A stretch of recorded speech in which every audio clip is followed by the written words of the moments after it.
GT Holidays, South India's #1 travel brand. You know you are special when you're with GT Holidays. காமராஜே, இந்த வீட்டு பையன் ஒரு photo எடுத்துக்கோ அப்படின்னு நான் என்னை பக்கத்து நிற்க வச்சு ஒரு ஃபோட்டோ எடுத்துக்கிட்டார். சட்டையை திரும்ப போட்டுக்கிட்டு. உங்களுக்கு என்ன வயசுங்க? அப்போ எனக்கு ரொம்ப பசும்பொன் முத்துராமலிங்க தேவர் ஒரு சுற்றுப்பயணம் போகும்போது நேராக வீட்டுக்குள்ளே விட்டார். பதறி போனோம் நாங்கள். தென்னாட்டு சிங்கம் வாழ்க, பசும்பொன் தங்கம் வாழ்க அப்படின்னு முழக்க எழுப்பிட்டு போகிறாங்க. வண்டிகள் பறந்து வருது. அது டக்குன்னு நிப்பாட்டி இங்கே வந்துட்டார். ஜெயிலில் நான் இருந்தப்ப என்ன செஞ்சேன்னு கேட்குறாங்க. ஜெயிலையா 6 பாளையங்கோட்டை ஜெயிலில் இருந்தோம். இல்லை, நான் ஜெயிலில் இருந்தேன். ஐயா சில வருஷங்கள் ஜெயிலில் இருந்திருப்பாங்கல்ல. ஆமாம். அப்போ இந்த ஊர் எப்படி இருக்கும் பொங்கல் அன்னைக்கு? ஐயா இல்லை, பொங்கலே சரியில்லை. யார் இது? The Indian Prime Minister. Prime minister கிடையாது, பிரைம் மினிஸ்டர்கிட்ட சண்டை போட்டிருக்கேன். உலகத்தில் முதல் இடம் நான் பிறந்த ஊராகிய இந்த கலிங்கப்பட்டி கிராமம்.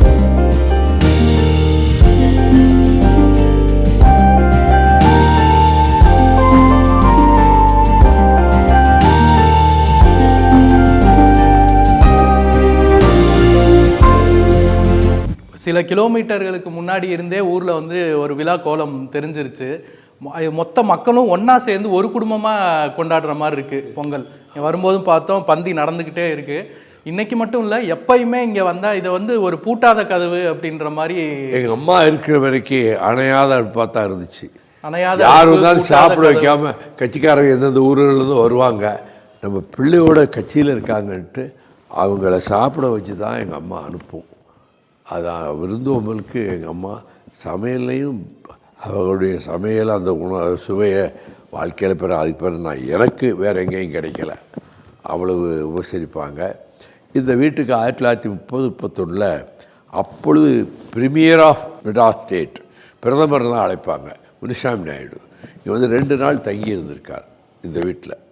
அதற்கு பிறகு 54 சீஃப் மினிஸ்டர், அதுக்கு முன்னாடியே குமாரசாமி ராஜா சீஃப் மினிஸ்டர், அவர் இங்கே இந்த வீட்டுக்கு பலமுறை வந்துட்டு போயிருக்காரு.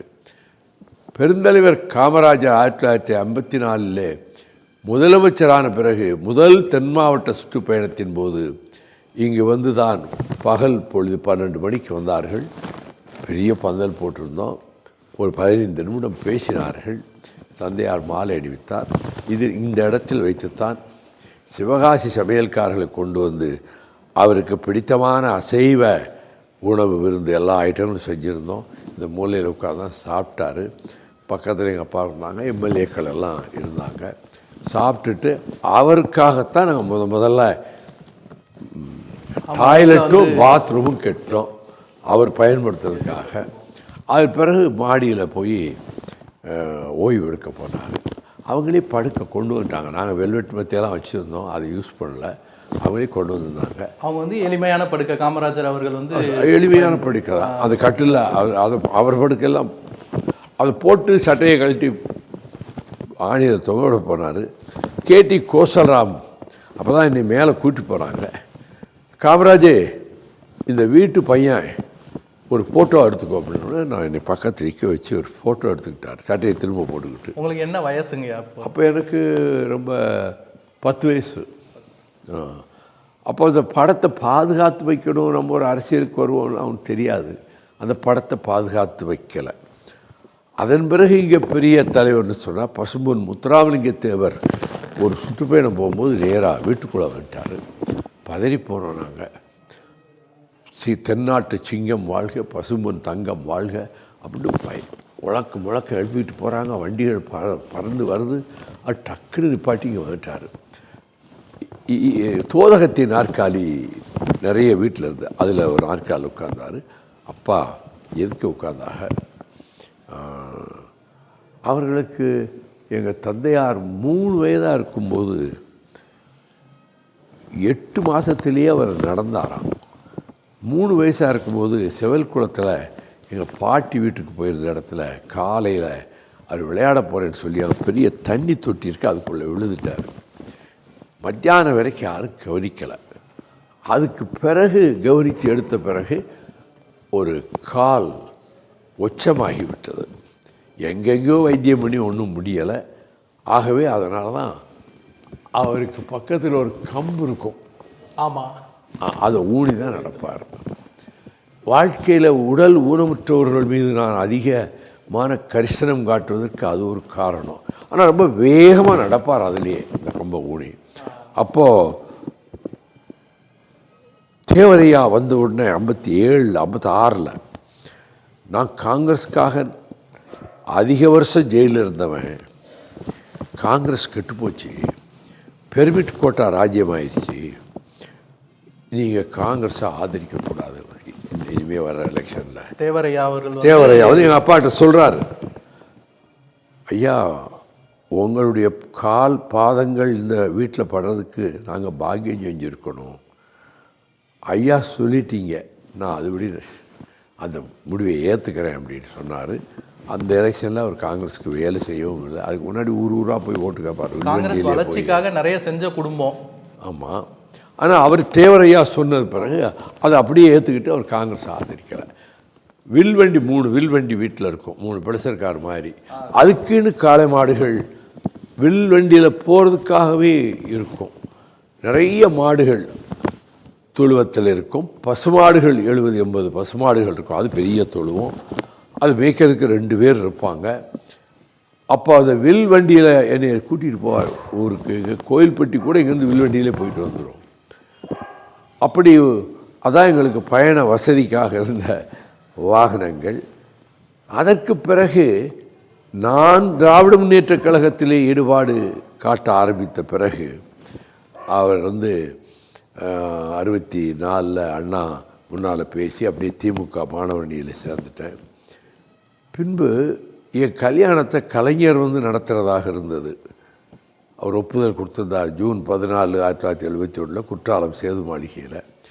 கல்யாணத்துக்கு ஒரு வாரத்துக்கு முன்னாடி அவர் கண்ணில் ஒரு மாலை போடும்போது ஒரு பூ விழுந்து கண் பாதிக்கப்பட்டு ஓய்வெடுக்கணும் டாக்டர் சொன்னதுனால என்னால் வர இயலாதுன்ட்டார். நான் உடனே டாக்டர் நாவலர்கிட்ட போய் நீங்கள் நடத்தி வைங்க. நான் கொஞ்சம் கோவப்பட்டார் நாவலர். முதல்ல என்னை கூப்பிடலையேன்னு. பிறகு அவர் தான் என் கல்யாணத்தை நடத்தி வச்சார். அந்த கல்யாணத்துக்கு வர முடியலைங்கிறதுக்காக கலைஞர் சொன்னார், நான் டூர் போட்டு வீட்டுக்கு வரேன் அப்படின்னாரு. அதே போல் ஒரு 6-7 மாதம் கழித்து அவர் எம்ஜிஆர் பிரிஞ்ச பிறகு டூர் போட்டு எங்கள் ஊருக்குள்ளே மந்தையில் ஒரு 15 நிமிஷம் பேசிட்டு, மந்தையில் பெரிய திடல் இருக்குது. இங்கே இங்கே இந்த இடத்துல தான் சாப்பிட்டாரு. சாப்பிட்டு அந்த கார்னர் ரூமை ஏர் கண்டிஷனர் வசதி செஞ்சு வச்சுருந்தோம்.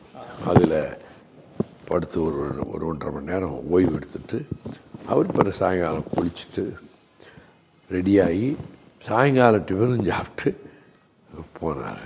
இப்போ நாம் இருக்கிற இந்த இடம் பல பெரிய தலைவர்களை அவர் அந்த 2வது தடவை 2000 திரும்ப திமுகவோட ஒரு கூட்டு வச்சவன் அந்த காலகட்டத்தில் வீட்டுக்கு வந்தார். இங்கே வர வேண்டிய அவசியமே இல்லை. அவர் நேர ராஜபாளைய சங்கரன் கோயில் போகிறவர். இங்கே வச்சு தான் கார்கில் நிதி நாங்கள் கொடுக்க ஆரம்பித்தோம்.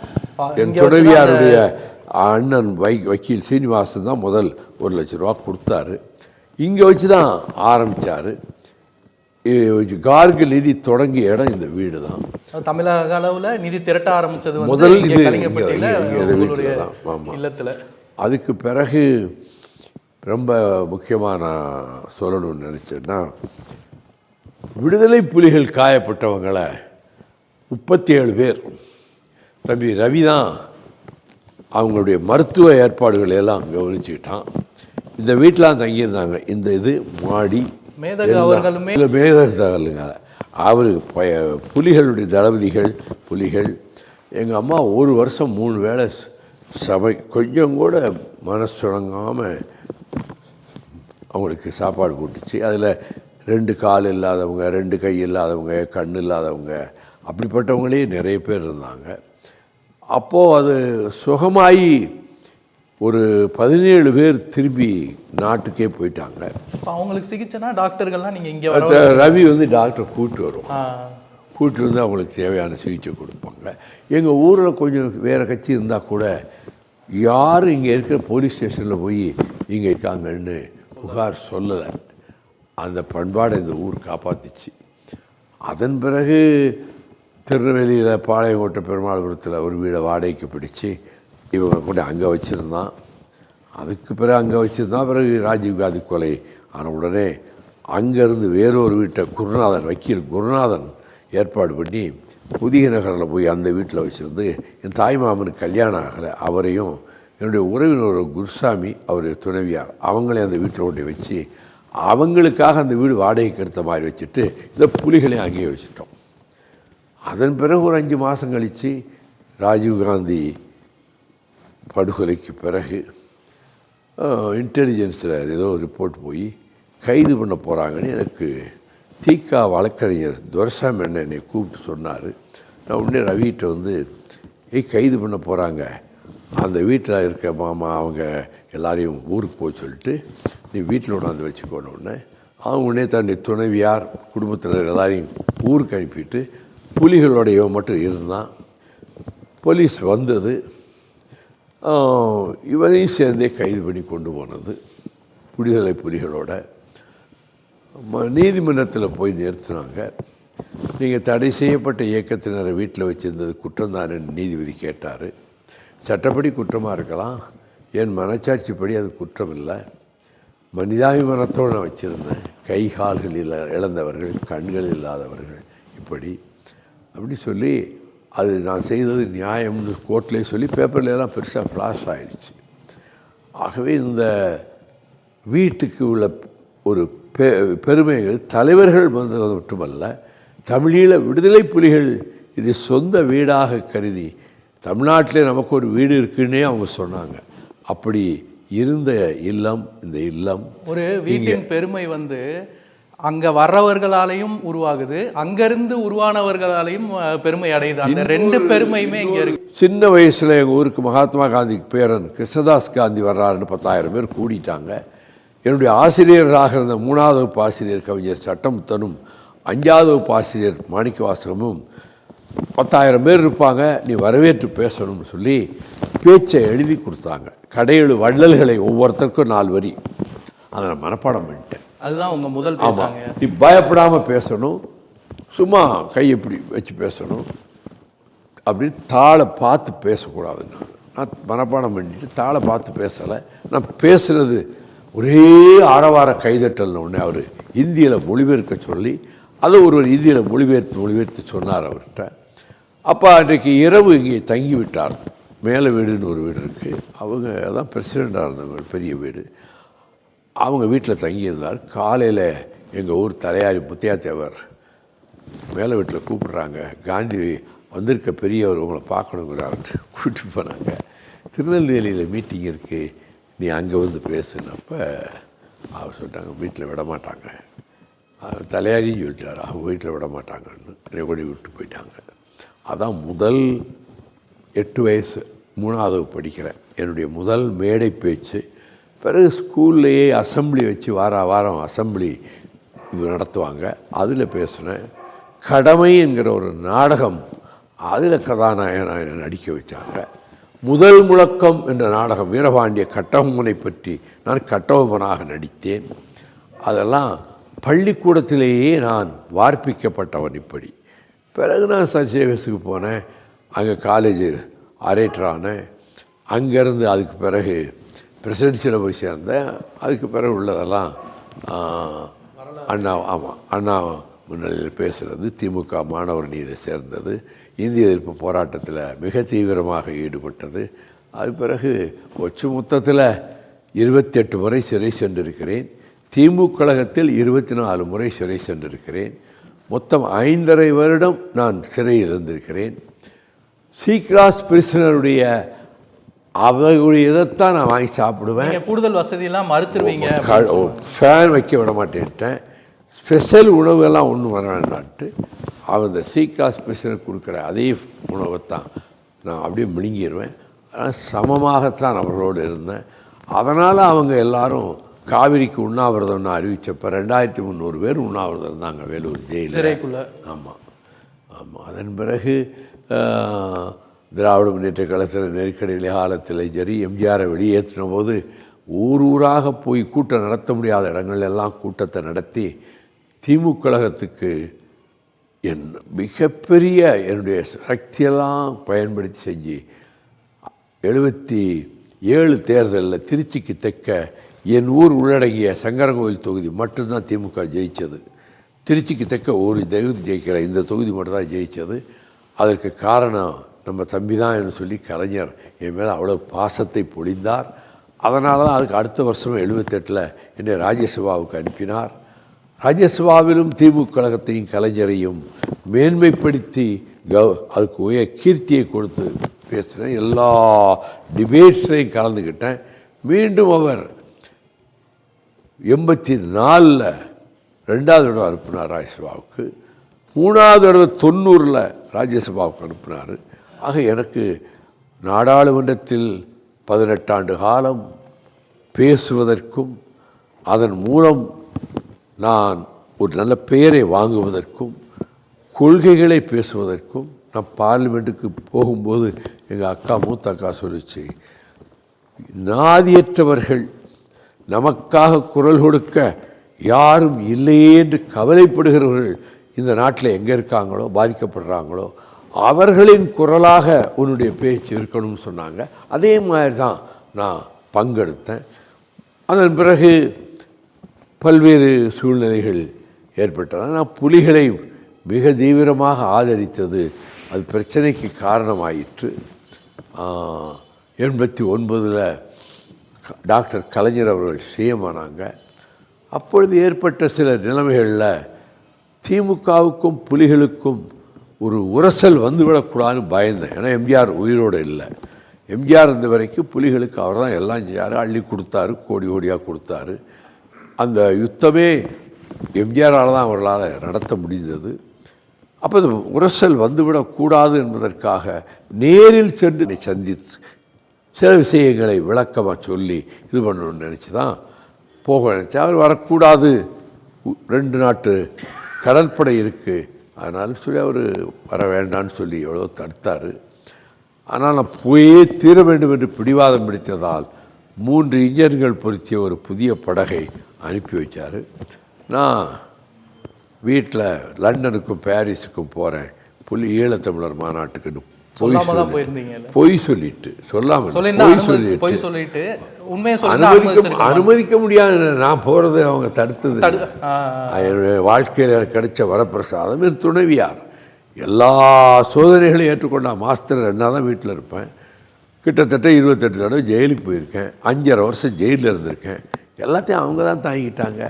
குழந்தைய வச்சுக்கிட்டு தனியாக ஒத்தையில் பெருமாளூரத்தில் வீட்டில் இருக்கும்போது நான் மிசா கைதியாக பாளையங்கோட்டை ஜெயிலையும் சேலம் ஜெயிலையும் அடைக்கப்பட்டேன்.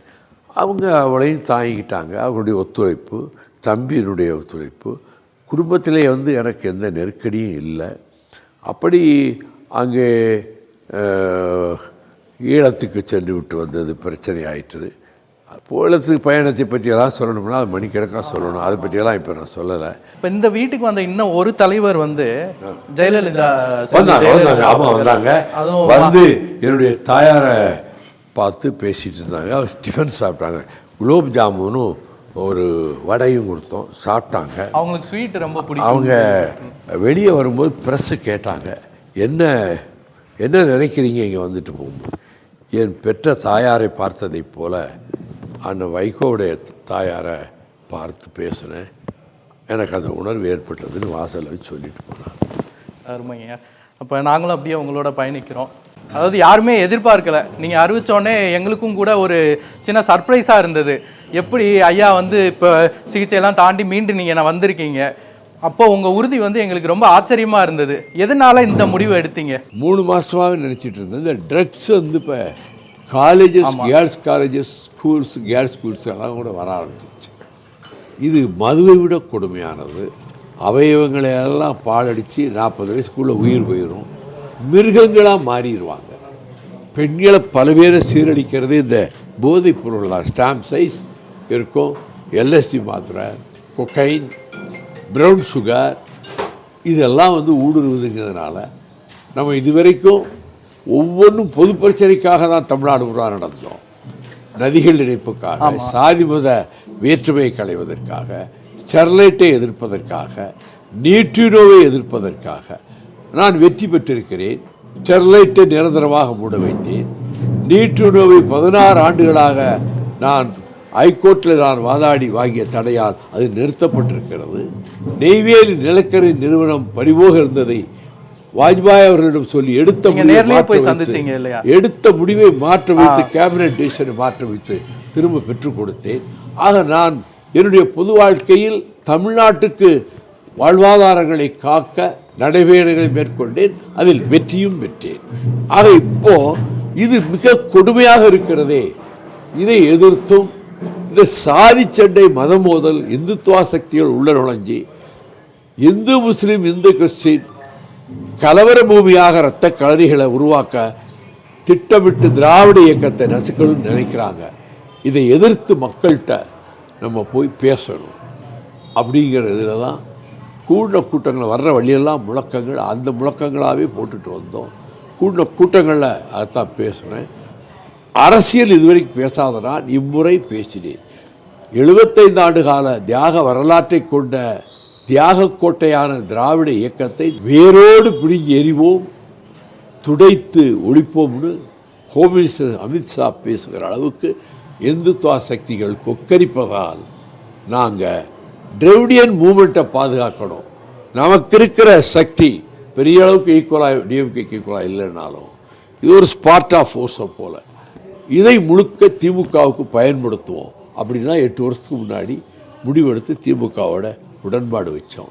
இப்போ அதனால கூட்டங்களில் திராவிட மாடல் ஆட்சியை சின்ன பிள்ளைகளுக்கு கூட சோறு போடுற புதிய திட்டத்தை கொண்டு வந்து பஸ்ஸில் ஏறினா கட்டணம் செலுத்த வேண்டியதில்லை என்கின்ற ஒரு இனோவேட்டிவ் ஸ்கீம், இந்த மாதிரி திட்டங்களை கொண்டு வந்து மத்திய அரசு வஞ்சகம் செய்து நமக்கு நிதி ஒதுக்கலைன்னாலும் இருக்கிற நிதியை கொண்டே சமாளித்து எண்ணற்ற திட்டங்களையும் கொண்டு வந்து வெளிநாட்டு முதலீடுகளையும் நிறைய கொண்டு வந்து இந்த நாட்டு மக்களுக்கு ஒரு பொற்கால ஆட்சி தருகிற நம்முடைய அன்பு சகோதரர் மாண்புமிகு முதலமைச்சர் தளபதி ஸ்டாலின் அவர்களுடைய ஆட்சி 26க்கு பிறகும் தொடர வேண்டும், தொடரும் என்பதையும் நான் இந்த பிரச்சாரத்தில் வலியுறுத்தி சொல்லிட்டு வந்திருக்கேன். திராவிட இயக்கம் உயிர்ப்போட இருக்குன்னா அதுக்கு காரணமான தலைவர்களில் முக்கியமானவர் நீங்கள் வந்து இந்த நடைப்பயணத்தை வந்து ஒரு விழிப்புணர்வு பயணமாகவும் அதே நேரம் சமத்துவம் நீடிக்கணும், இந்துத்துவ சக்திகள் உள்ள வர சமத்துவ நடைப்பயணம், அதாவது இந்த போதை மருந்து எதிர்க்கணும் அப்படின்றத வந்து அரசிட்டையும் நேரடியாக வலியுறுத்தி அரசை வந்து இன்னும் கட்டாயப்படுத்தி செய்யணும். அப்படி மக்கள்கிட்ட விழிப்புணர்வு ஏற்படுத்துறது ரொம்ப முக்கியம். 2 பகுதியாக இருக்கு. போதைப் பொருளை வந்து எதிர்த்து முதலமைச்சரே பேசுகிறார் திருச்சியில். நான் என்ன கேட்குறேன்னா, ஒரு ஸ்ட்ரிஞ்சன்ட் லாஸ், கடுமையான சரத்துக்களை கொண்ட சட்டங்களை கொண்டு வந்து அதை வைத்திருந்தால் இத்தனை ஆண்டு கடுங்காவல் சிறை, விநியோகித்தால் இத்தனை ஆண்டு கடுங்காவல் சிறை, பயன்படுத்தினால் இத்தனை ஆண்டு கடுங்காவல் சிறைன்னு சொல்லி சட்டங்களை கொண்டு வந்து அந்த சட்டங்களை பரிபூர்ணமாக அமுல்படுத்தி இந்த அபாயத்தை தடுக்கலாம் அப்படிங்கிற வேண்டுகோளையும் நான் வச்சிருக்கேன். சரிங்க, அப்போ நம்ம அப்படியே தொடரும்.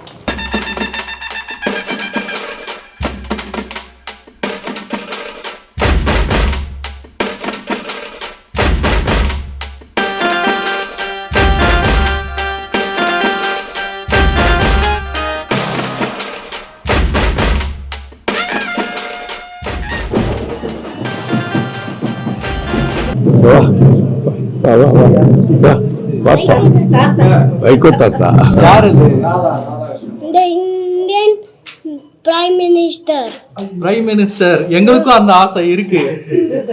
நான் பிரைம் மினிஸ்டர் எம்பியா இருந்த முந்தி பார்லிமெண்ட் மெம்பர், பிரைம் மினிஸ்டர் கிடையாது. பிரைம் மினிஸ்டர் சண்டை போட்டிருக்கேன். உன் பேர் என்ன? அதோ நல்ல பேரு. என்ன படிக்கிறேன்? என்ன ஆக போறேன் படிச்சு?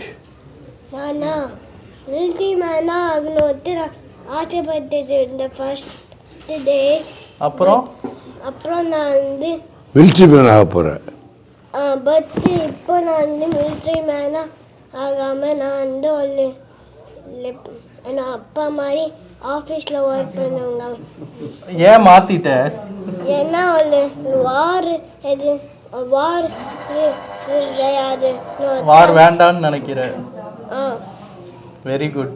தாத்தாட்ட என்ன கேட்கணும்? இதோ கேட்கணும். தாத்தா கொசு உங்க பக்கத்துல. எஸ்டர்டே நைட்டு ஒரு மேட்ச் நடந்துச்சுல்ல, அந்த மேட்ச்ல உங்களை நான் பார்த்தேன். ஆமாம், வாலிபால் மேட்ச் நடந்தது. நான் உட்காந்துருந்தாங்க.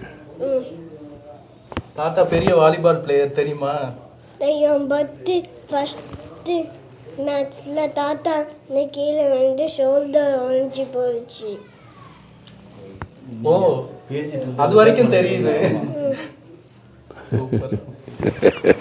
சரிங்க. ஒரு வேளை துண்டு போட்டாரு இங்கே வரும்போது கஷ்டமாக இருக்கு.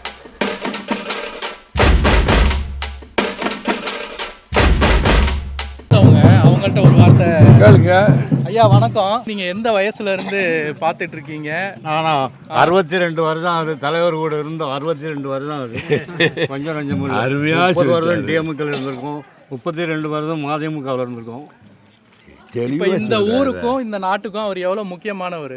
எந்த நாட்டுக்கு எல்லா நாட்டுக்குமே ஒரு முக்கியமானவர் தான். எல்லா நாட்டுக்கும், எங்களுக்கு மட்டுமா, எல்லா நாட்டுக்குமே அவர் முக்கியமானவர் தான். இப்ப இந்த ஊரோட பொங்கல் வந்து பொங்கல்ல முக்கிய அங்க வந்து எல்லாத்தையும் சந்திக்கிறதா இருக்கு. தலைவர் வந்தா தான் இந்த ஊருக்கு பொங்கல் நிம்மதி. ஐயா, உங்க சிறையில இருந்தப்ப நீங்க என்ன பண்ணீங்க? அது கொஞ்சம் ஜெயில நான் இருந்தப்ப என்ன செஞ்சேன்னு கேக்குறாங்க. ஜெயிலையா 6 நாள் பாளையங்கோட்டை ஜெயில இருந்தோம். இல்ல நான் ஜெயில இருந்த பொங்கல் அப்போ ஐயா சில வருஷங்கள் ஜெயில இருந்திருப்பாங்கல்ல. ஆமா. அப்ப இந்த ஊர் எப்படி இருக்கும் பொங்கல் அன்னைக்கு? ஐயா இல்ல, பொங்கலே சரியில்லை. பொங்கலே கிடையாதா? எல்லாருமே வந்து கொண்டாட மாட்டீங்க? பொங்கலே சரி வர இல்லை. அருமை அருமை. உள்ள இருக்கும் போது நாங்க பொங்கலை விரும்பல. நன்றிங்கய்யா. நக்கீரன் டிவிக்கு சப்ஸ்கிரைப் செய்யுங்கள். உங்கள் ஆதரவே எங்கள் பலம். ஆசிரியர்களுக்கு நண்பனாகவும் மாணவர்களுக்கு ஆசானாகவும் திகழும் தேர்வு வழிகாட்டி. ஒவ்வொரு பாடத்திற்கும் அனுபவமிக்க ஆசிரியர்களின் துல்லியமான தெளிவான விடைகள். CNC இருக்கு, தேர்வு பயம் எதற்கு? இது தீரன் பப்ளிஷிங் ஹவுஸ் விற்பனை வெளியீடு.